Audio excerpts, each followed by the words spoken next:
One of the Marvel characters with the longest history is James Buchanan Barnes, aka Captain America's former sidekick, Bucky. In fact, Bucky predates just about everyone except Namor, the original Human Torch, and Cap, who debuted alongside him in 1940's Captain America Comics #1. But from his humble origins as a teen commando, Bucky quickly proved to be extremely dead. And while some heroes would let a decades-long dirt nap be the end of their story, Bucky returned in 2005, all grown up with a shiny new arm, brooding eyes, and a dark, mysterious past. And over the last 20 years, Bucky's evolved from a shadowy outsider to a major part of the Marvel Universe, and a major force within the Marvel Cinematic Universe. But how did this kid from the 1940s transform from a sidekick to a memory, to a Russian assassin, to Captain America, to a solo agent, and finally to a team player? We're here to answer all those questions. And also, why did he wear a mask if his civilian nickname was also Bucky?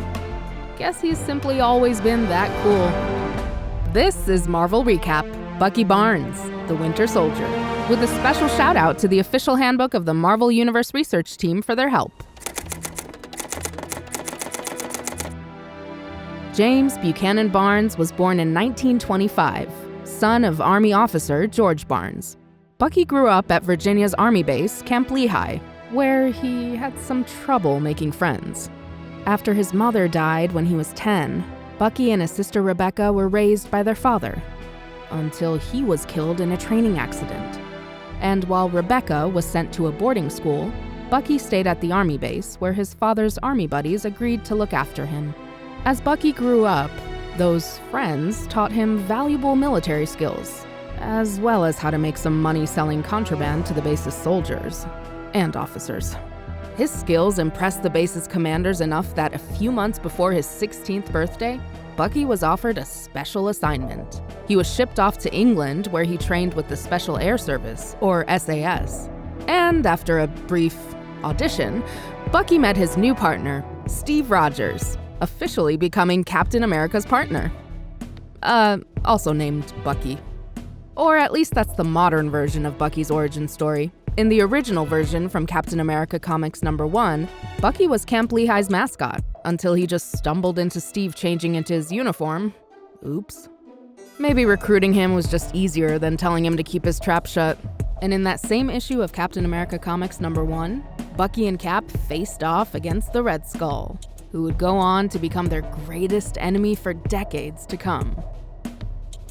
Now you may be asking, why would Captain America need a sidekick? Well, as Captain America once explained, Bucky was his advanced scout, clearing the way during missions and doing all the shadowy things that Captain America couldn't be seen doing since he wore the American flag. And for someone who had trouble making friends as a kid, Bucky ended up joining a lot of super teams.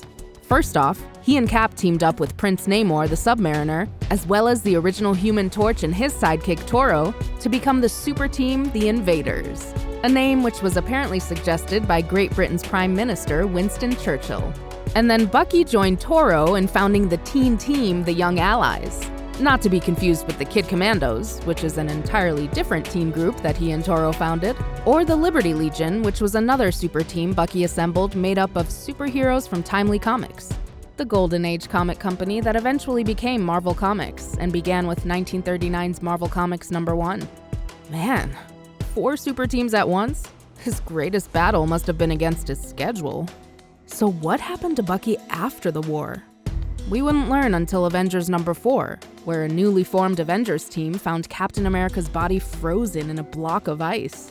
His first words after defrosting were, "Bucky, look out!" which didn't exactly bode well for Buck. Cap told them that his last memories were of him and Bucky at a European army base, trying to stop an explosive drone plane from taking off. Bucky tried to stop it, but it blew up, sending Cap tumbling into the water, where he spent decades frozen in a block of ice. Bucky's death weighed so heavily on Steve that he considered giving up being Captain America, as it would be meaningless without his partner. But then Bucky returned! No, it was just the Hulk's pal Rick Jones, who apparently looked just like Bucky. Although, to be fair, Cap did just spend a long time as an ice sculpture, so some things may have been a little fuzzy for him. You know, like faces. But Rick made Cap realize that he could honor Bucky's sacrifice by continuing as Captain America, convincing him to run off and help the Avengers fight his old Invaders teammate Namor, who'd turned heel. And just like that, Cap was officially an Avenger. And apart from some flashbacks, that seemed to be it for Bucky in the Marvel Universe. Until...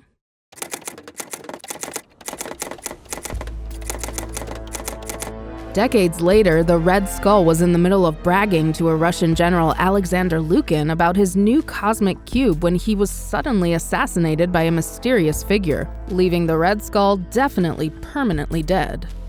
Wink. Now, if you're not familiar with the cosmic cube, it's a device that allows the user to reshape reality to their thoughts.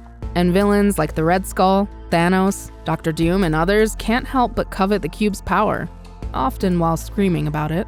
And while it may look like the MCU's Tesseract, that's a completely different and Infinity Gem-powered cube that the Red Skull shouts about. While investigating the Skull's death, Steve Rogers started getting strange flashbacks to missions with Bucky that he didn't remember. Meanwhile, that mysterious figure killed one of Captain America's former sidekicks, Jack Monroe. And Jack wasn't just a former sidekick. He was actually a former Bucky.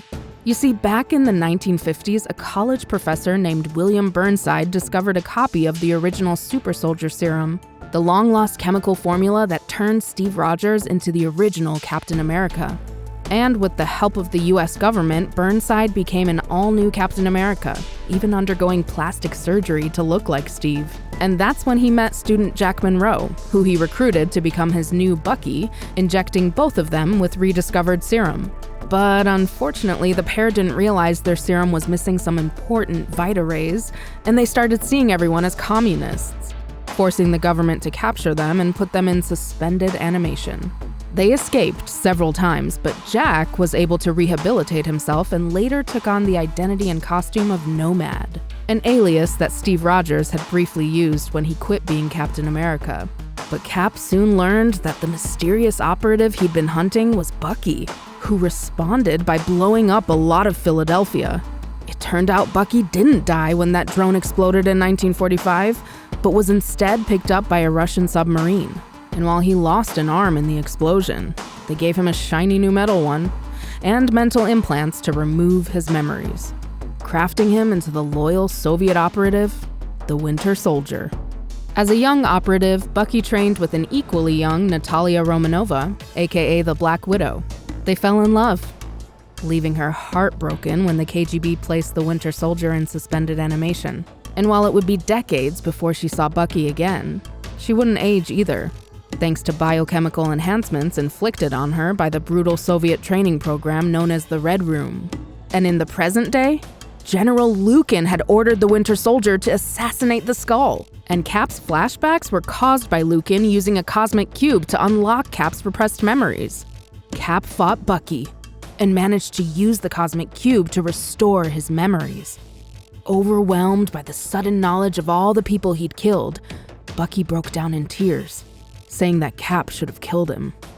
In frustration, Bucky smashed the cube, but he still couldn't escape his past, as the cube just sent him back to his old home, Fort Lehigh.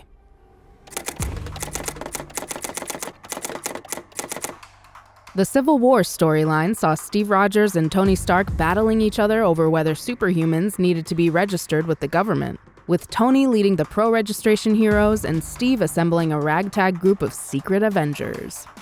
Eventually, Steve surrendered, only to be quickly assassinated.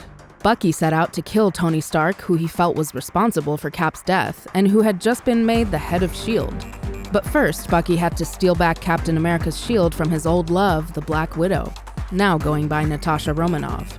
After he was captured by S.H.I.E.L.D., Bucky tried to carry out his mission.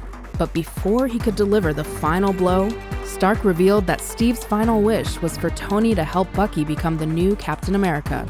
Bucky agreed on the condition that Tony uses S.H.I.E.L.D.'s technology to make sure that no one can mind control him again, and that as Captain America, Bucky wouldn't answer to anyone. Stark agreed and made him a shiny new Captain America uniform. As the new Cap, Bucky teamed up with the Falcon, rekindled his romance with Natasha, and was forced to battle William Burnside, the Captain America of the 50s, who'd become convinced he was the real Steve Rogers. During the Dark Reign storyline, Norman Osborn created a new team of Avengers using former supervillains. This forced the new Avengers, led by Luke Cage, to go on the run. They were soon joined by Bucky, who offered them Steve's apartment to use as a safe house as they battled Norman Osborn's Dark Avengers. But it turned out that Steve Rogers wasn't actually dead, as the gun that shot him just sent his consciousness through time. And Bucky soon discovered that Steve's body had been revived, but with the consciousness of the Red Skull. You see, back when the Winter Soldier assassinated the Red Skull, the Skull used the Cosmic Cube to transfer his consciousness into General Alexander Lukin. And when Lukin was later killed by Sharon Carter, Steve Rogers' mourning lover, the Red Skull scientist and periodic ally Arnim Zola transferred Skull into a new robot body. Then, technology created by Dr. Doom was used to transfer the Red Skull from that robot into Steve Rogers' body. Bucky fought the Red Skull-possessed Cap at the Lincoln Memorial until Steve's consciousness was able to chokeslam the Red Skull out of his head. However, the Red Skull was able to transfer himself into a giant robot body, only to be taken down by the combined might of Bucky, Steve, the Falcon, and Black Widow. And Steve was sure that the Red Skull was finally dead. So we'll certainly never have to talk about him again. With Steve back, Bucky tried to step down as Captain America, but Steve asked him to stay in the role. Apparently, while traveling through time, Steve had a vision of Bucky's future, and he believed that if Bucky didn't stay on as Captain America, he could die. And Bucky was soon facing off again with the Captain America of the 50s, who was now leading the paramilitary organization Watchdog. He even forced Bucky to dress in his old sidekick uniform before revealing his plan to blow up Hoover Dam. Bucky was forced to shoot Burnside to stop him, although it later turned out that he'd survived. Because, of course he did. But at least he got a nice fake grave in Arlington National Cemetery right by Bucky's fake grave. Small world, eh? But just as it looked like Bucky was able to put his time as the Winter Soldier behind him, Baron Zemo leaked his past to the press. Bucky was arrested and initially fought the charges before deciding to plead guilty, saying that while he wasn't in control of his actions, the only honorable thing he could do as Captain America was to take responsibility for the damage he'd done. But while the judge ruled that he'd already served his time, he was extradited to Russia, where he'd been convicted of crimes against the state.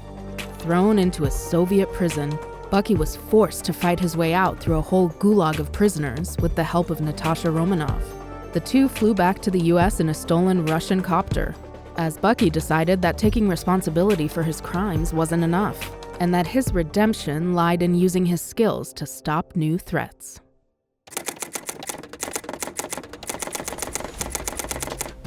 During the Fear Itself storyline, the Red Skull's daughter, Sin, used a magic hammer to harness the power of the Asgardian goddess Skadi.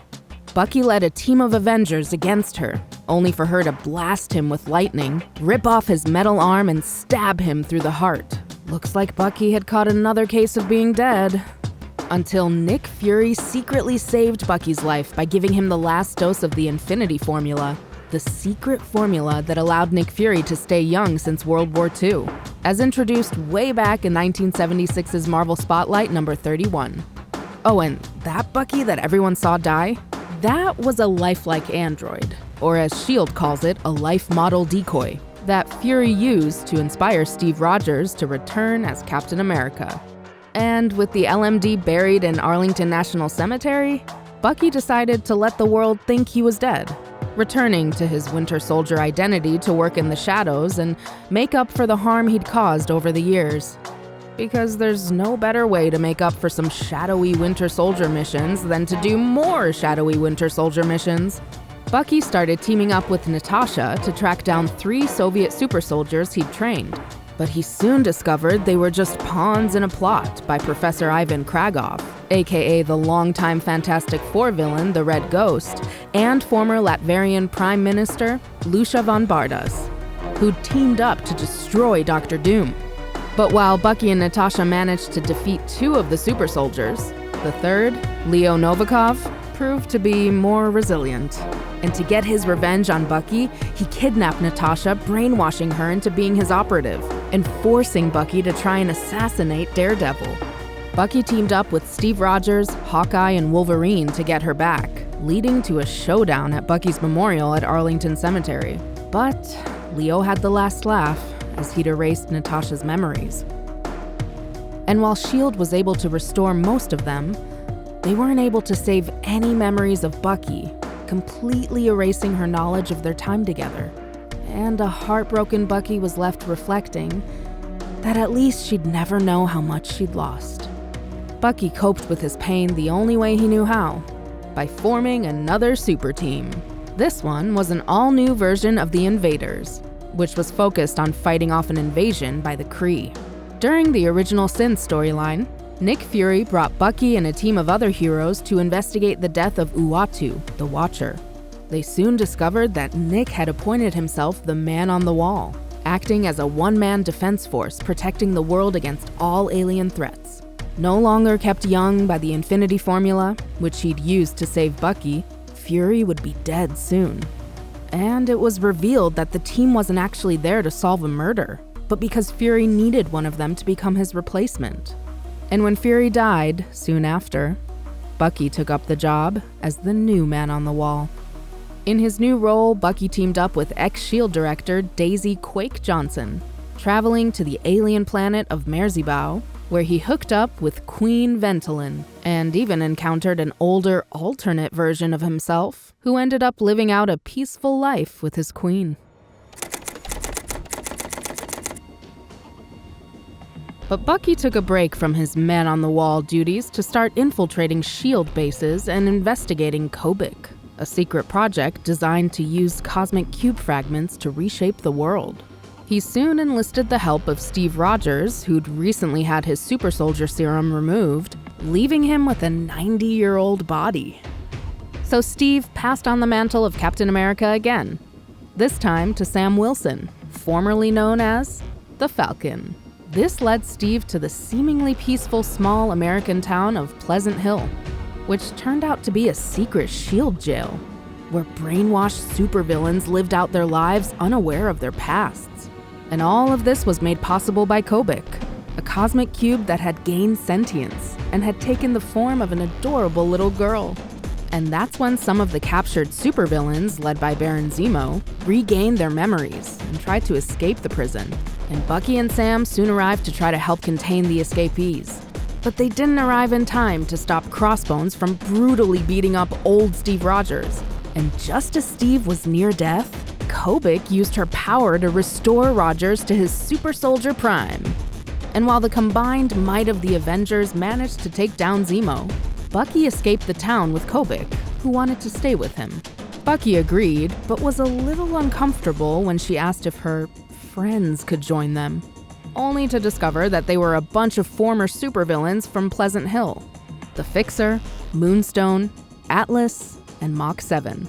All members of the original Thunderbolts team. They joined Bucky as he went on the run from S.H.I.E.L.D., forming a new Thunderbolts team.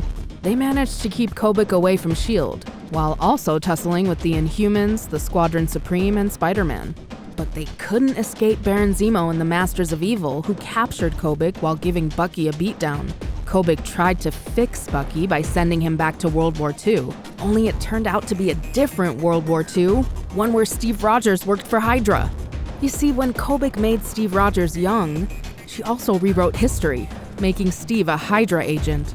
She tried to get Bucky to join too, but he refused, causing her to get so upset, she exploded into a rain of cosmic cube fragments. Returned to the present, Bucky was captured by Zemo, who strapped him to a replica of the drone plane he'd been tied to in World War II, because that worked so well before.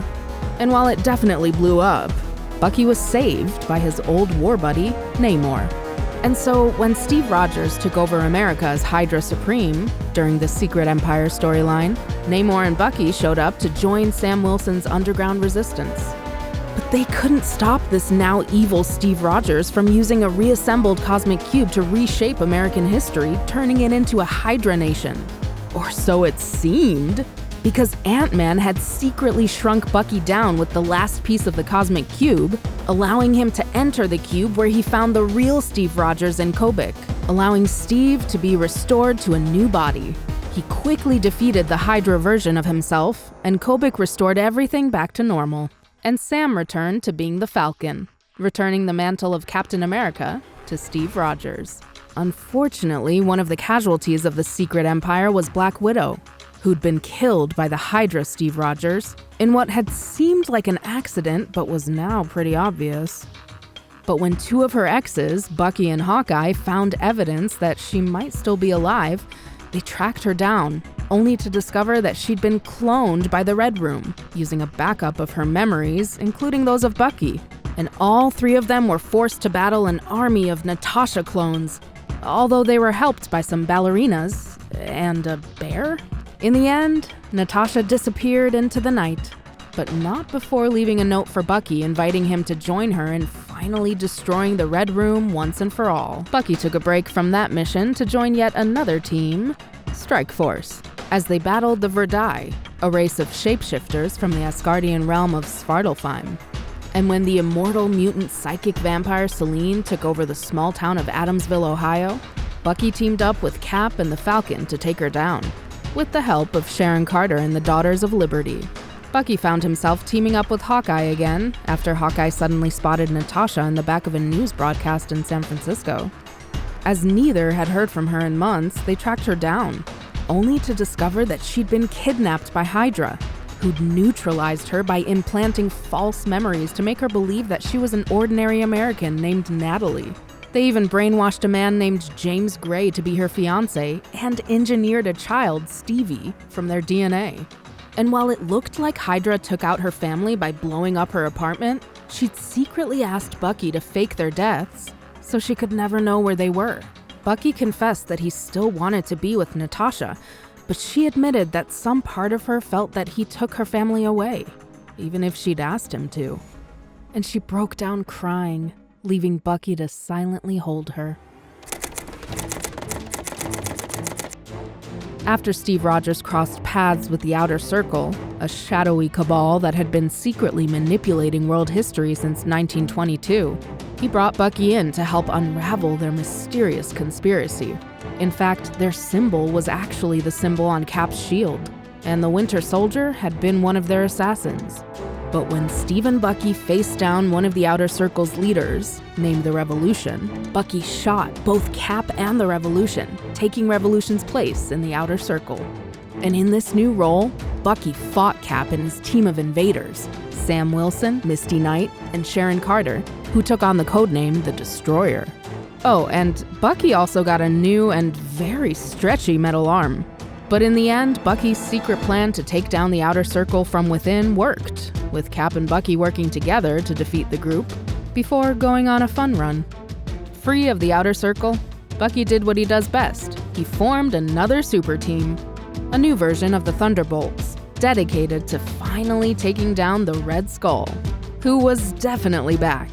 Remember that immortal mutant psychic vampire Selene? Well, she used her powers to resurrect General Alexander Lukin, who still had a fragment of Red Skull's consciousness. This team included Sharon Carter, aka the Destroyer, Red Guardian, and the Contessa Valentina Allegra de Fontaine, or at least a life model decoy android of her. But they picked up new members along the way, including Yelena Belova, aka the White Widow, and the Black Widow, who was now bonded to a symbiote spawned by Venom, named Sliver, also US agent, and Shang-Chi, Master of the Ten Rings. The team was able to track the Red Skull to Latveria, where they manipulated Dr. Doom into finally taking the skull down. And after decades of death, memory loss, intergalactic missions, and more, Bucky and Natasha find themselves in each other's arms again, finally. What's ahead in Marvel Comics for Bucky, Natasha, and the Thunderbolts? Well, they next showed up during the One World Under Doom storyline, where they faced off against Dr. Doom, who declared himself Emperor of the World and offered Bucky a job as head of his secret police. And when Bucky refused, Doom blew up the Thunderbolts base, giving him 1 week to join him or be destroyed. Bucky retaliated by trying to take out Doom's orbiting nuclear missile satellite, prompting Doom to launch a missile at Bucky's birthplace of Shelbyville, Indiana. And while Bucky tried to disarm it as it fell, he's got a terrible track record at defusing flying bombs, so Shelbyville was destroyed. And Doom publicly blamed the tragedy on Barnes, announcing that a new Thunderbolts team would be his secret police, dedicated to hunting down Bucky and his crew. And their leader was a new Citizen V who turned out to be none other than Contessa. What happens next? Check out the rest of the Thunderbolts Doomstrike series and the events of One World Under Doom to find out. In the MCU, Bucky had a very different origin. Starting with Marvel Studios' Captain America: The First Avenger, where he grew up in Brooklyn with his buddy, skinny little Steve Rogers, whom he saved from bullies on a regular basis. I'm with you to the end of the line, pal. It was Bucky enlisting in the army that further inspired Steve to try to join the service, which ended up with Steve being recruited into the Super Soldier program. And after Steve became Captain America, Bucky's platoon was captured by the Red Skull, prompting Cap to disobey orders to rescue them. He found Bucky in a lab where the Red Skull had been experimenting on him. Bucky went on to join Cap's team with the Strategic Scientific Reserve, taking down the Red Skull's Hydra bases.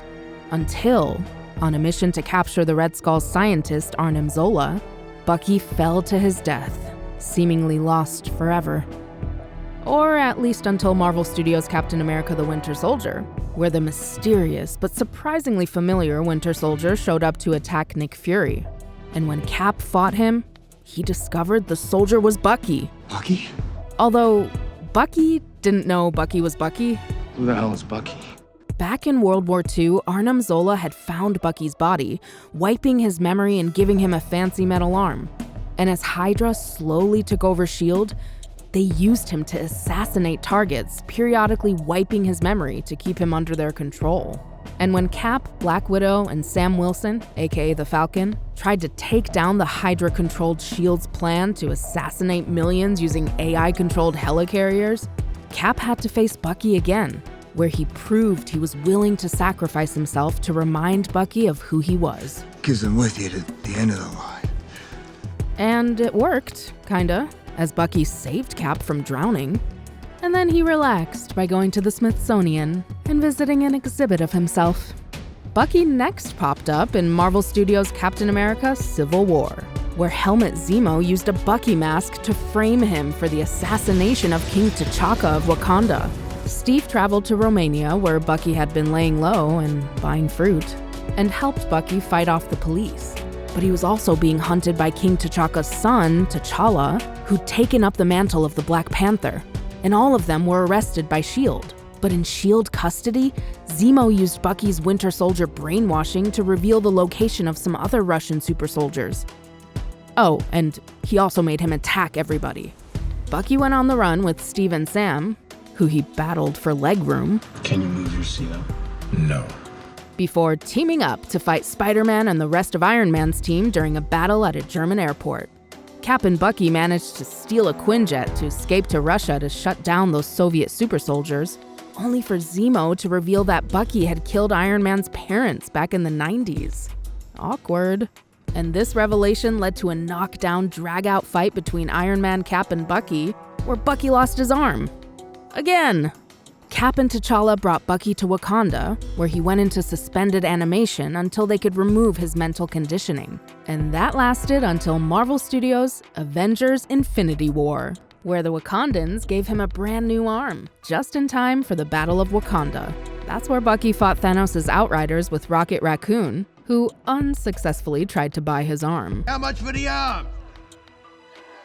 But when Thanos used the Infinity Gauntlet to snap out half of all life in the universe, guess which half Bucky was in? Luckily, when the Avengers managed to reverse the snap in Marvel Studios' Avengers Endgame, Bucky returned just in time for the Battle of Earth. And he even got to team up with Rocket again. And after the battle, he also got to share a heartfelt goodbye with Steve Rogers before Steve went back in time to return the Infinity Stones.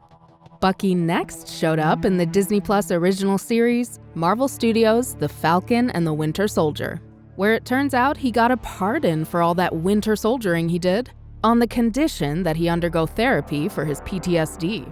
While trying to make amends for all those he hurt as the Winter Soldier, Bucky teamed up with Sam Wilson, who was struggling with being handed the shield and title of Captain America.